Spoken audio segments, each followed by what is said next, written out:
Hola, ¿qué tal mis amigos? Dios les bendiga en el poderoso nombre de Jesús. En el video de hoy te voy a enseñar un tema muy interesante, un tema acerca del avivamiento bíblico. Hoy todo el mundo está hablando de un gran avivamiento que viene a la tierra antes que Cristo regrese. Vamos a ver si esa frase, esa palabra tiene sustento bíblico. Así que te voy a pedir que veas el video hasta el final, pero también te voy a pedir que te suscribas, que compartas, que comentas estos videos y que, como siempre, seas bendecido en el nombre de Jesús. Shalom.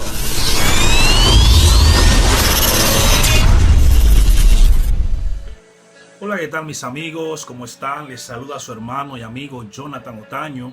Y en esta ocasión, como siempre, estoy contento de poder compartir con ustedes una vez más la palabra del Señor a través de estas redes que Dios ha permitido para que podamos difundir su palabra. Como siempre, estoy contento de estar aquí con ustedes, de traerle la reflexión, el mensaje o la palabra en este momento.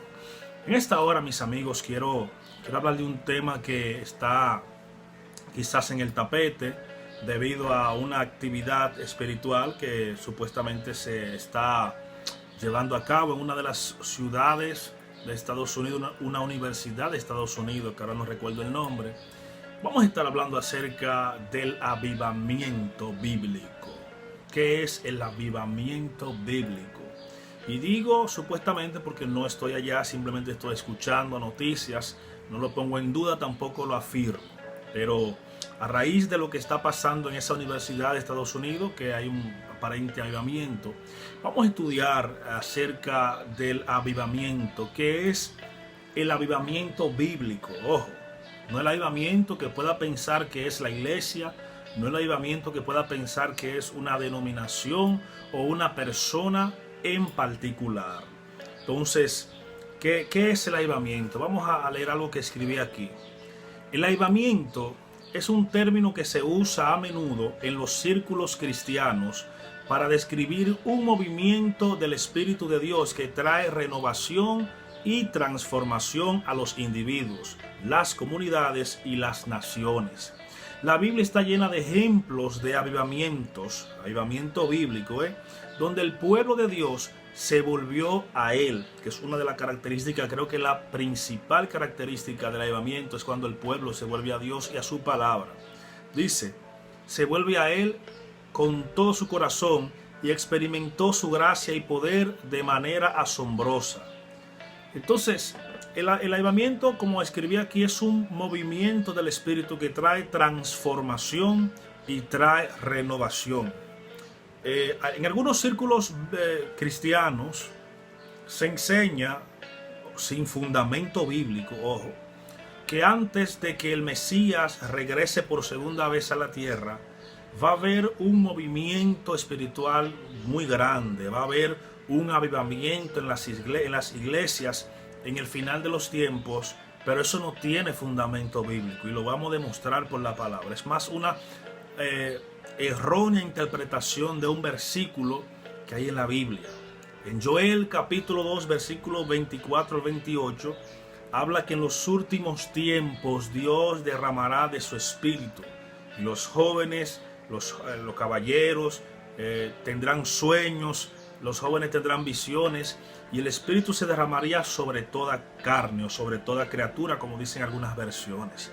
Pero este versículo se cumple en Hechos capítulo 2. El mismo Pedro dice, y esto es de lo que habló el profeta Joel cuando dijo que derramaría de su Espíritu sobre toda carne. ¿Por qué hace énfasis en esto? Mira, porque lo que sucede es que en los tiempos bíblicos de la Biblia, de lo que llaman el Antiguo Pacto o Antiguo Testamento, el Espíritu de Dios venía sobre una persona, ya sea sacerdote para ministrar, ya sea profeta para dar una palabra, o ya sea un guerrero para luchar por el pueblo de Dios.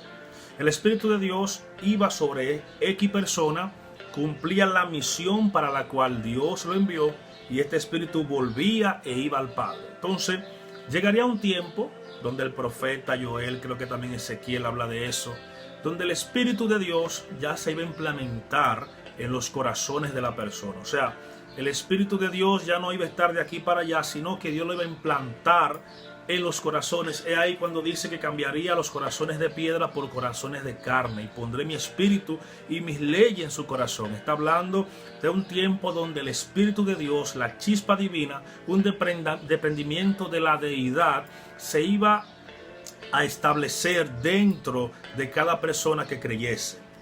Joel es el profeta que más específicamente habla que llegaría un tiempo donde el Espíritu de Dios se derramaría no solamente sobre los sacerdotes, profetas y guerreros, sino sobre toda carne. Entonces, en el libro de los Hechos, capítulo 2, vemos que hay una de las fiestas, de las 7 fiestas que Dios estableció, citas bíblicas, Moedim, que están desde la creación, se establecieron en la ley específicamente. En Levítico, capítulo 23, están las 7 fiestas del Señor, no de los judíos, del Señor, son citas proféticas. Entonces, una de esas fiestas es la fiesta de Pentecostés o Shavuot en el hebreo, que son 49 días después de la Pascua, específicamente 50 días después de la Pascua. De ahí viene el término Pentecostés, que no tiene nada que ver con el término pentecostal. Aunque esos círculos alegan que la iglesia nació en Hechos capítulo 2, no tiene fundamento bíblico esto, porque lo que se estaba celebrando en Pentecostés era lo que se venía celebrando cientos de años desde el establecimiento de estas 7 fiestas. Dios, en su sabiduría, para derramar su espíritu, esperó que esta fiesta se realizara, la fiesta de Shavuot, la fiesta de Pentecostés, porque todo varón judío, no importa la nación, no importa dónde se encuentre, en qué parte del mundo se encuentre, tenía que subir a Jerusalén, no a las 7 fiestas, sino a 3 fiestas especiales, empezando con la fiesta de las Pascuas, la fiesta del tabernáculo y la fiesta de Shavuot. Donde quiera que se encontrara un hebreo, un judío, no importa la nación, tenía que subir a celebrar a Jerusalén. Y es por eso que cuando se celebra la fiesta de Pentecostés o Shavuot, hay tantas personas en ese momento. La Biblia habla de más de 3,000 personas, 3,000 hombres que iban a celebrar la fiesta de Pentecostés. Y es en ese momento que Dios decide enviar el Espíritu Santo sobre todos los 120 que estaban ahí también orando para celebrar la fiesta de Pentecostés, y sobre todas las personas. Una vez que escucharon el mensaje de Pedro, dice que Pedro predicó a todas estas personas. En el capítulo 2, versículo 38 del libro de Hechos, los hombres, compungidos por las palabras que Pedro le había dicho, hablando acerca de lo que había pasado con nuestro Mesías, con Jesús, los hombres compungidos por estas palabras le dicen a Pedro: ¿qué podemos hacer? Dice Pedro: bautícese cada uno en nombre de Jesús para que lleguen tiempos de refrigerio para todos ustedes. Este tiempo de refrigerio es la llegada del Espíritu Santo. Esto cumple lo que Ezequiel, lo que Joel había profetizado, de que a partir de ese momento el Espíritu Santo se iba a derramar sobre toda persona, sobre toda carne, que aceptara a Jesús como el Mesías de Israel. Jesús habló de las funciones del Espíritu Santo, del Paracleto, del Consolador, del Ruach HaKodesh o Espíritu de Santidad. En el capítulo 16 específicamente Jesús habla de que es necesario que Él se vaya, porque si Él no se va, no iba a descender el Consolador. Una de las características, no nombres, sino características o funciones del Espíritu de Dios, el Espíritu Santo. Entonces, Él vendría a convencer al mundo de pecado, de juicio y de justicia. Son las funciones principales del Espíritu Santo. La función principal, pienso yo, del Espíritu Santo es formar el carácter de Cristo en cada persona que se acerca a Dios a través de Cristo. Repito, la función principal del Espíritu de Dios es formar el carácter de Cristo en cada persona que se acerca a Dios a través de Él, de Jesús. Es la función principal. Aunque en círculos evangélicos y otras ramificaciones de la misma, al Espíritu Santo se le ha dado un énfasis para hablar en lenguas, para danzar, para dar vuelta como trompos, etc. no es la manera correcta de representar al Espíritu Santo. No vamos a juzgar esas personas que entienden que así sirven al Señor, eso lo juzgará Dios. Pero bíblicamente, porque todo lo vamos a basar en la Biblia, la función principal del Espíritu Santo es formar, Gálatas 4, formar el carácter de Cristo hasta que lleguemos a la estatura de la medida de un varón perfecto, esto es Cristo Jesús. Eso lo hace el Espíritu Santo, formar el carácter de Cristo en cada persona. Tú tienes que parecerte cada día más a Jesucristo, tienes que parecerte cada día más a cómo actuaba Jesucristo, la forma. Fue una de las características de la iglesia primitiva. Caminaban como Cristo, hablaban como Cristo. Pedro quiso negarse 3 veces y le decía, es que tú hablas como Él, es que tú te vistes, es que tu comportamiento es como el nazareno. Ese debe ser el testimonio que demos a las personas, que cada día nos parezcamos más al Señor, misericordioso, bondadoso, clemente, bondadoso, santificándonos cada día más a través del Espíritu Santo. Bien, hasta ahí creo que estamos claros, la función del Espíritu Santo y cómo la profecía de que en los últimos tiempos se iba a derramar el Espíritu Santo sobre toda carne. Entonces, la iglesia, muchos círculos entienden que esa profecía es para el final de los tiempos. No, de hecho, Juan dice que el final de los tiempos empezó desde que Cristo ascendió al cielo. Hijitos, ya es el último tiempo. A partir de que Cristo subió a los cielos, empieza lo que son los últimos tiempos, un tiempo donde donde los hombres de Dios iban a predicar el evangelio, ojo, evangelio del reino de Dios. Entonces, hay una confusión con esto del avivamiento. La gente cree que avivamiento es brincar, saltar, moverse de aquí para allá, hablar en lengua. Los que hablan en lengua, otro dato importante, con respecto a la lengua hay mucho que hablar. De hecho, el apóstol Pablo se toma solamente 12 versículos para hablar de los 9 dones, de los ministerios, de los servicios a la iglesia, y se toma 2 capítulos completos para enseñar el problema de las lenguas, porque la lengua no es algo nuevo. O sea, en la iglesia de Corinto ya la lengua era un problema que Pablo tenía que resolver, y detalladamente minuciosamente lo desarrolló, lo trabajó. Podemos ver en Corintios 12, 13 que el apóstol Pablo da una clase acerca de qué es el hablar en lengua, las funciones del hablar en lengua y cómo él prefería hablar 5 palabras en el idioma que le tocó a él que 100,000 en lenguas. Algo muy importante y que cabe destacar, mis amados amigos y hermanos, es que las lenguas que se hablaron en Hechos 2 eran lenguas humanas. Por eso se sorprendieron los que estaban ahí de todas las naciones, elamitas, romanos, partos, porque habían judíos esparcidos por todas partes. Desde la deportación a Babilonia hasta el tiempo de Nehemías y Esdras, que regresaron un grupo, muchos judíos prefirieron quedarse en sus ciudades, ya tenían una vida, ya tenían sus raíces allá, pues decidieron quedarse y servir al Señor desde allá, con la solemnidad de que tenían que subir a Jerusalén a 3 fiestas cada año. Entonces, de todas las naciones se reúnen ahí en el día de Pentecostés y escuchaban a Pedro hablar en su idioma natal, lenguas humanas, no eran lenguas angelicales, eran lenguas de su idioma. Por ejemplo, yo soy dominicano y yo hablo el español de Latinoamérica. Yo podía entender a Pedro hablando en inglés, el ruso podía entender a Pedro hablando. O sea, creo que ustedes me entienden eso. Entonces, ¿qué es el avivamiento?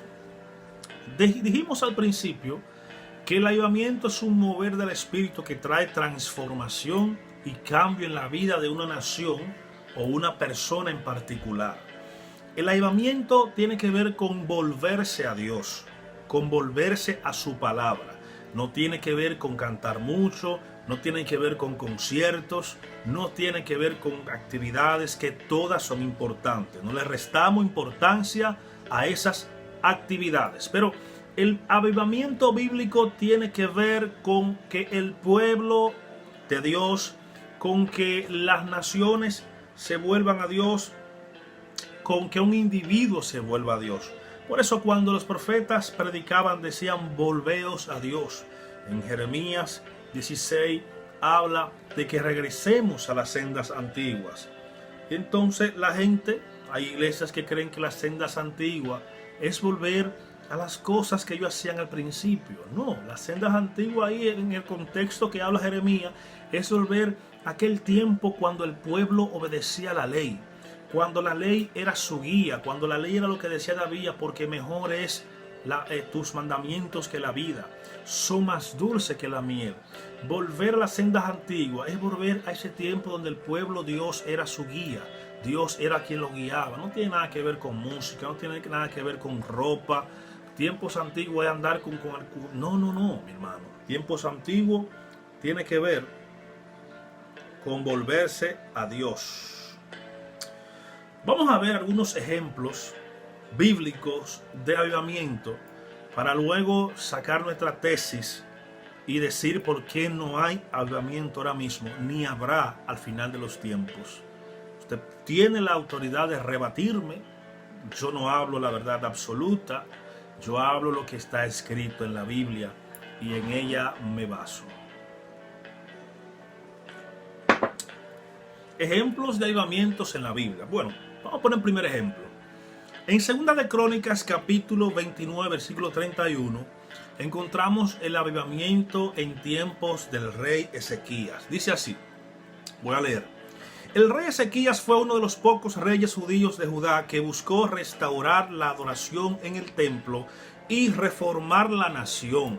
Esto es lo que podemos aprender de su avivamiento en su tiempo. Primero, Ezequías comenzó limpiando el templo de toda su contaminación y restaurando a los sacerdotes y levitas a sus deberes apropiadas. Eso lo podemos encontrar en 2 de Crónicas capítulo 29, versículo 3 al 19.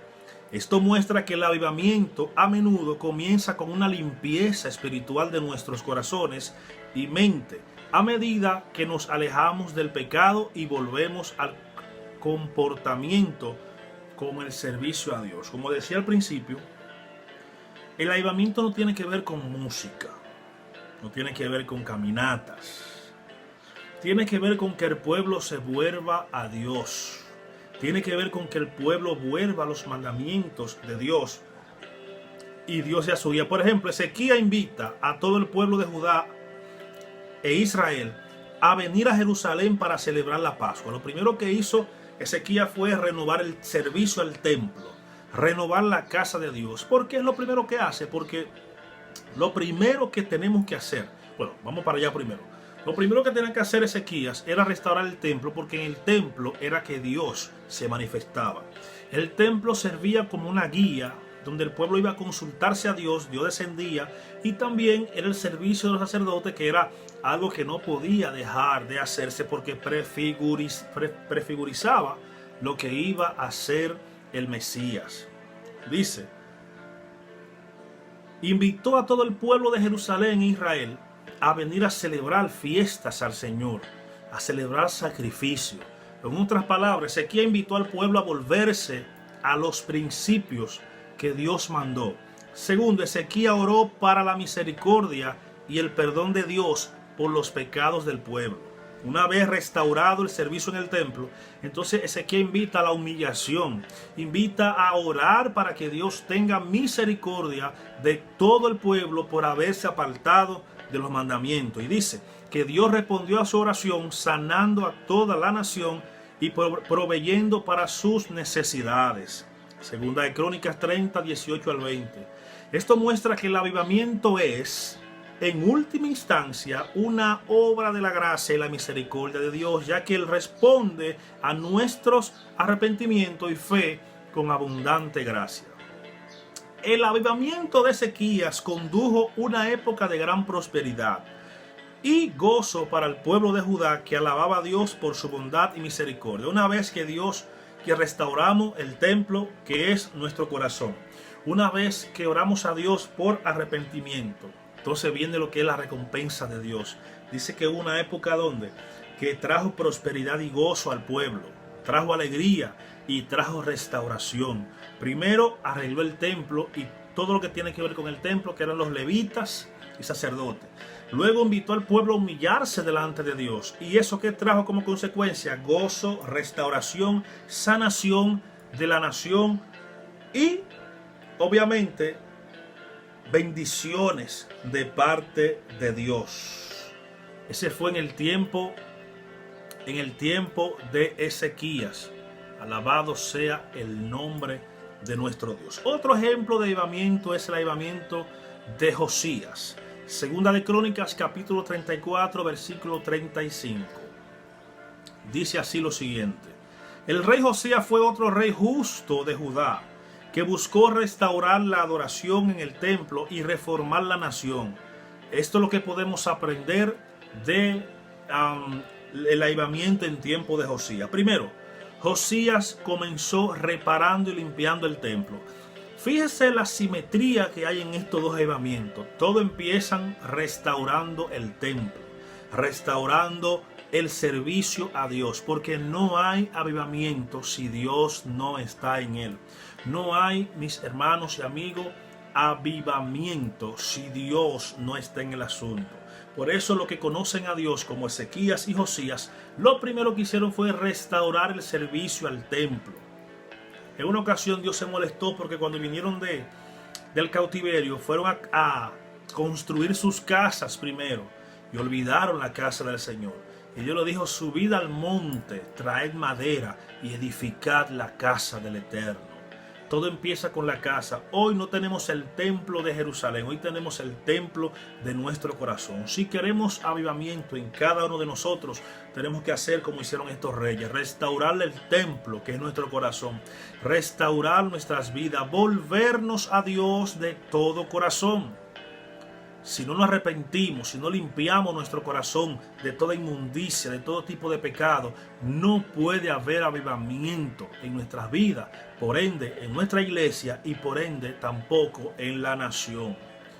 Luego envió obreros para reparar el resto de la ciudad. Habían portillos. Cuando hay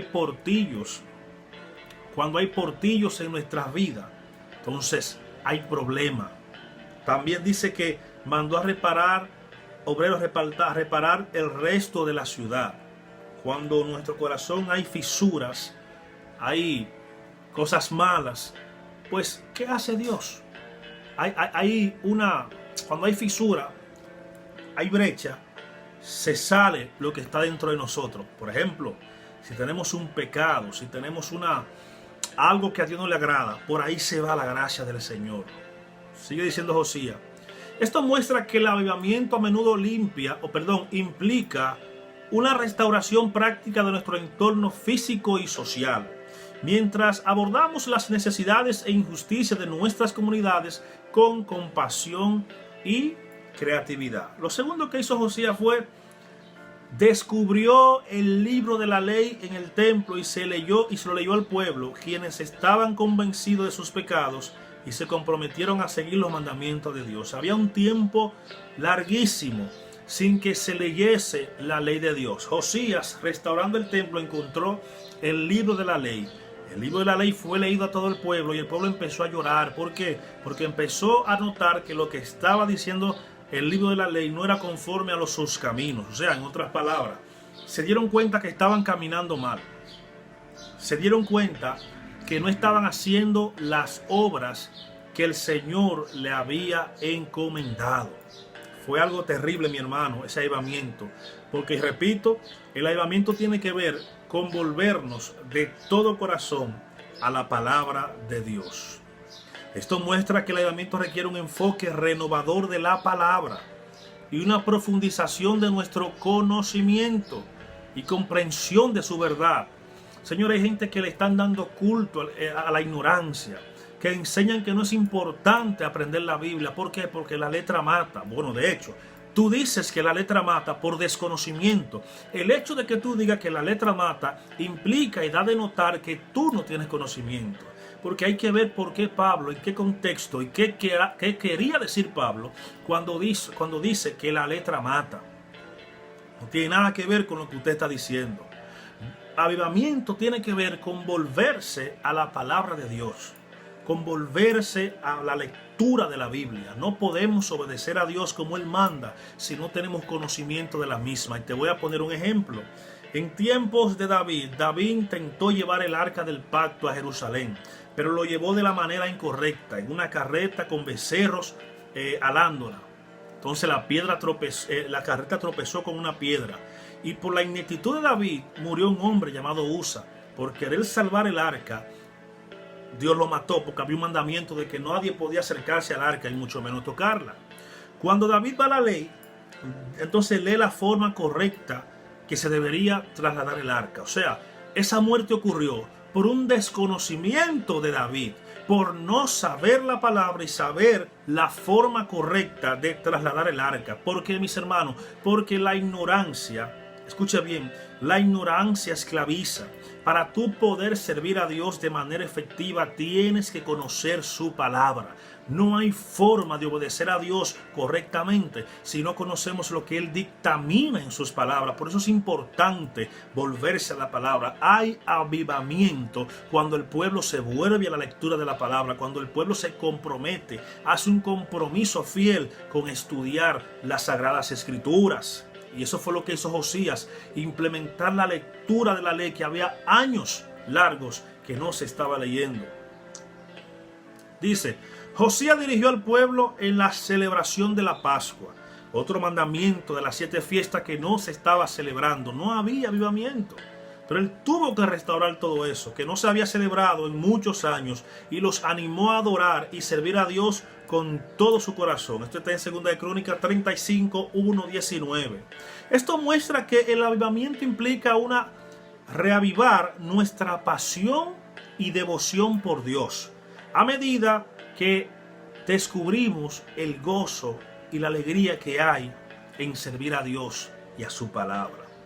El avivamiento de Josías condujo a una época de gran arrepentimiento. Señor, los avivamientos son avivamientos cuando hay arrepentimiento en la nación. A mí no me hable de una noche de 24 horas de adoración, que eso no es avivamiento. No me hables de eso. Y tú quieres adorar, amén, gloria a Dios, pero no le llames avivamiento a 24 horas de adoración. Eso es bonito, es bueno cantarle a Dios. Avivamiento es cuando el pueblo se arrepiente. Porque mejor yo participaría en un día de humillación nacional, donde vamos a una plaza pública, la iglesia, nos arrodillamos, llevamos tela de silicio, nos sentamos, nos tiramos, clamamos, lloramos, gemimos, gritamos por la nación que nos ha tocado vivir. Pero a mí no me invita a cantar 24 horas al Señor, porque no hay avivamiento, porque no es lo bíblico.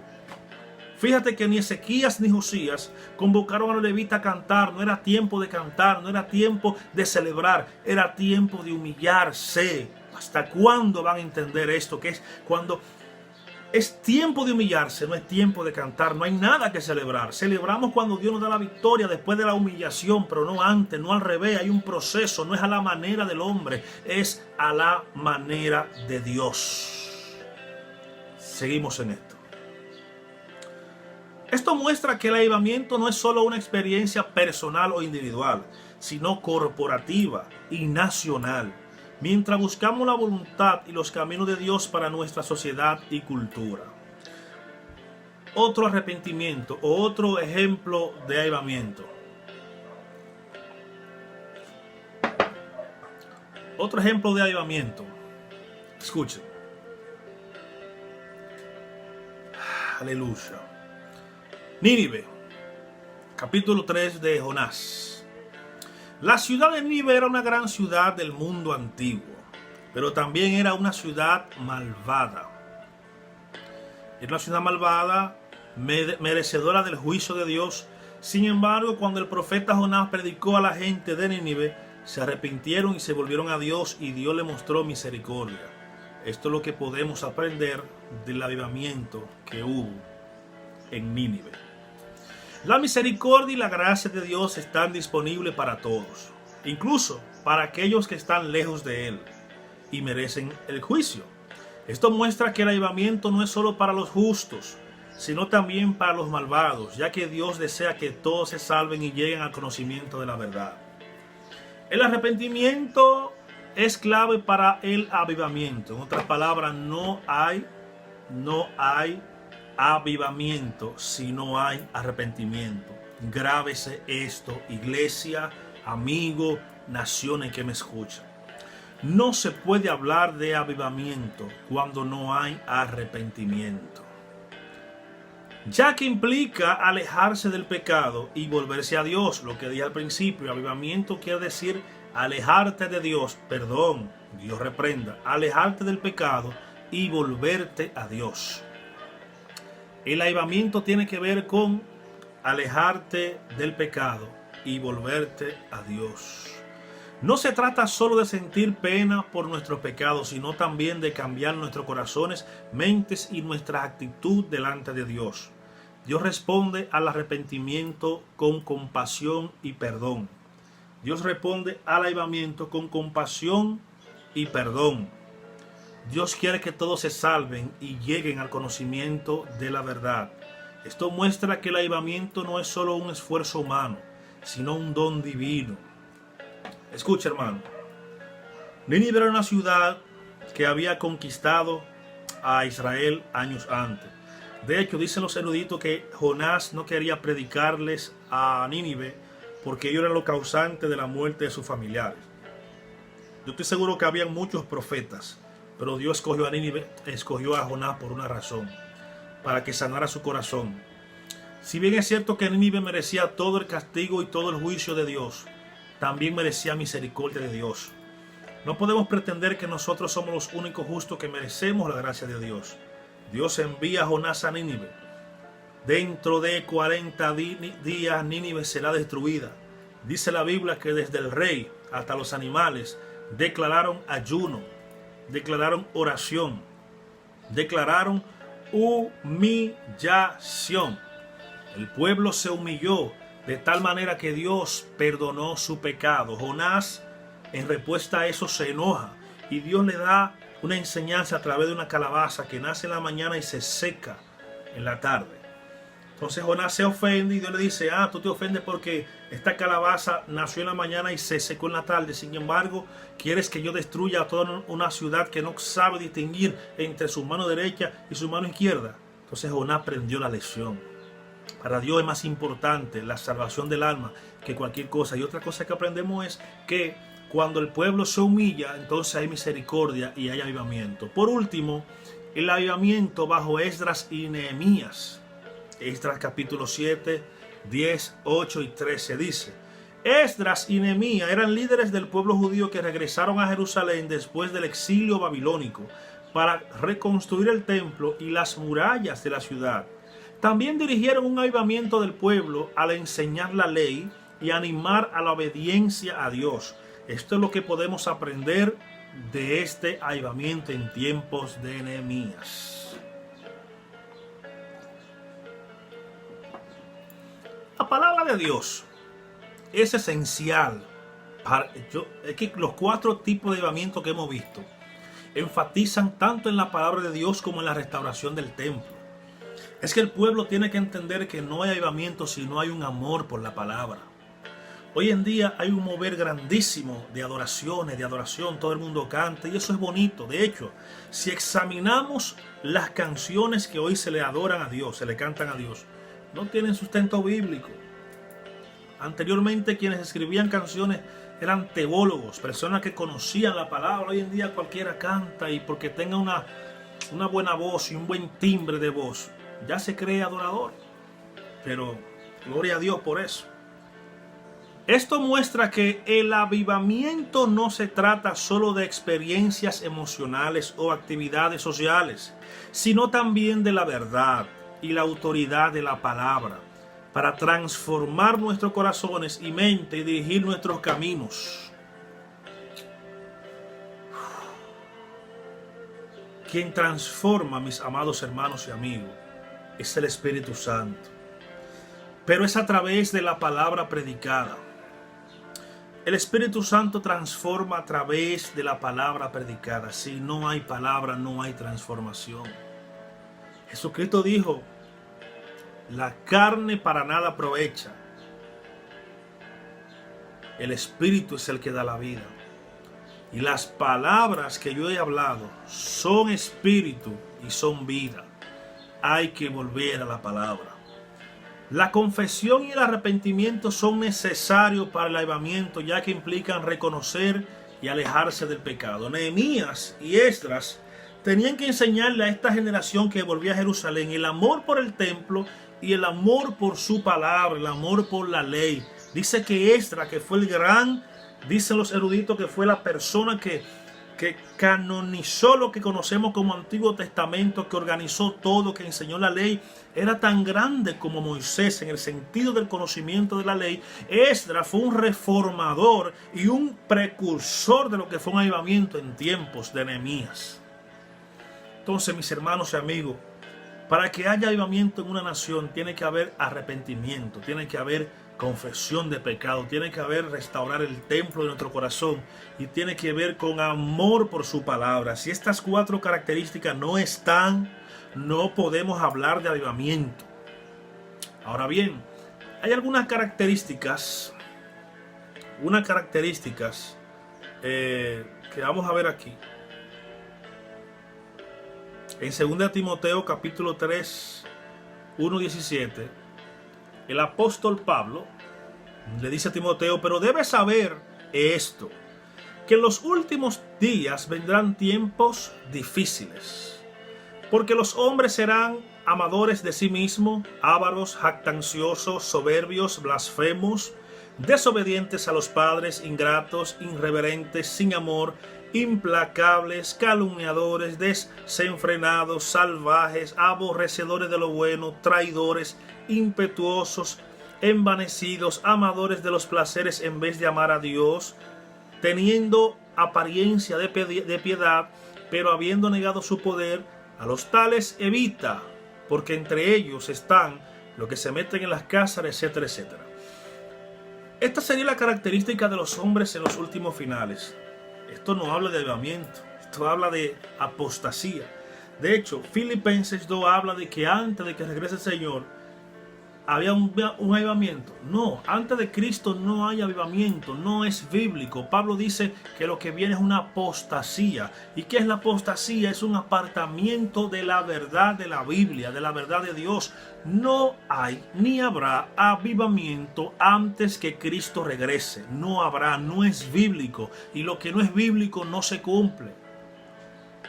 Repito, lo que no es bíblico no se cumple. Antes de que regrese el Señor habrá una apostasía, un apartamiento de la verdad de Dios, de sus mandamientos, de su palabra. De hecho, Jesucristo da en Mateo 24, Marcos 13 y Lucas 21 las características de los tiempos. Y como los tiempos estarán difíciles, como dice Pablo, dice Jesús, que los que perseveren hasta el fin, estos serían salvos. Le dice en Lucas 21:28 que cuando todas estas cosas empiecen a suceder, erguíos vuestras cabezas, porque nuestra redención está cerca. Habrá persecuciones, habrá apartamiento de la verdad, espíritus engañosos, gente que tendrían apariencia de piedad, pero sus hechos negarían la eficacia de la misma. La Biblia no habla de avivamiento antes que Cristo regrese, habla de apostasía. Sí habrá apostasía dentro de la iglesia, falsos maestros, falsos ministros, falsas enseñanzas de la Biblia, negarán inclusive al Señor que los salvó. Dice Judas en una de sus cartas, que aquellos que ya desde la fundación del mundo estaban destinados para perdición, que convertirían la libertad que nos dio Cristo en libertinaje. Eso no es avivamiento, eso es apostasía, mis hermanos. Vamos a leer la Biblia como está escrita. Vamos a leer la Biblia fiel. No nos dejemos llevar por las repeticiones. Sí, hay un avivamiento en tal parte. No, el avivamiento tiene que estar en ti. Pablo dice a Timoteo: aviva el don, la llama del Espíritu que está en ti. Yo soy el que tengo que estar avivado. Y motivar a mi congregación, y mi congregación avivar la sociedad. Pero de manera general no existe ese mover ficticio de que viene una ola del Espíritu que va a arropar las iglesias para prepararla para cuando Cristo regresó. No es bíblico. te vas a quedar esperando eso y te vas a sorprender porque no va a suceder nunca, no está escrito. De hecho, Jesús dice que si aquellos días no fueran acortados, nadie se salvaría. ¡Wow! ¡Qué avivamiento! Que tiene Jesús que acortar los días, porque si no, nadie sería salvo. Del gran avivamiento que iba a haber, no hay avivamiento antes que Cristo regrese. Lo que hay es apostasía, y Pablo nos advierte que no caigamos en ella. Cuídate de ti mismo y de lo que enseñas, le dice Pablo a Timoteo. Nosotros somos los que tenemos que cuidarnos de no caer en la apostasía, de no caer en ese tiempo de enfriadez, ese tiempo de apatía espiritual que vendría antes del tiempo del regreso de Jesús. Por algo Jesús dijo que el que persevere hasta el fin, ese será salvo. Pero si entonces viene un gran avivamiento que nos va a mover a todos a buscar a Dios, entonces no hay que perseverar, porque el mismo avivamiento nos mantiene firmes. Entonces tenemos que estar claros de lo que está pasando. Tenemos que estar claros de los tiempos que estamos viviendo, de los tiempos difíciles que nos ha tocado vivir. Tenemos que estar apercibidos y saber que los tiempos que nos han tocado vivir son tiempos muy, muy, muy peligrosos. Tiempos difíciles. Tiempos en el que no está firme en oración, en ayuno, en santidad, en búsqueda, no va a permanecer.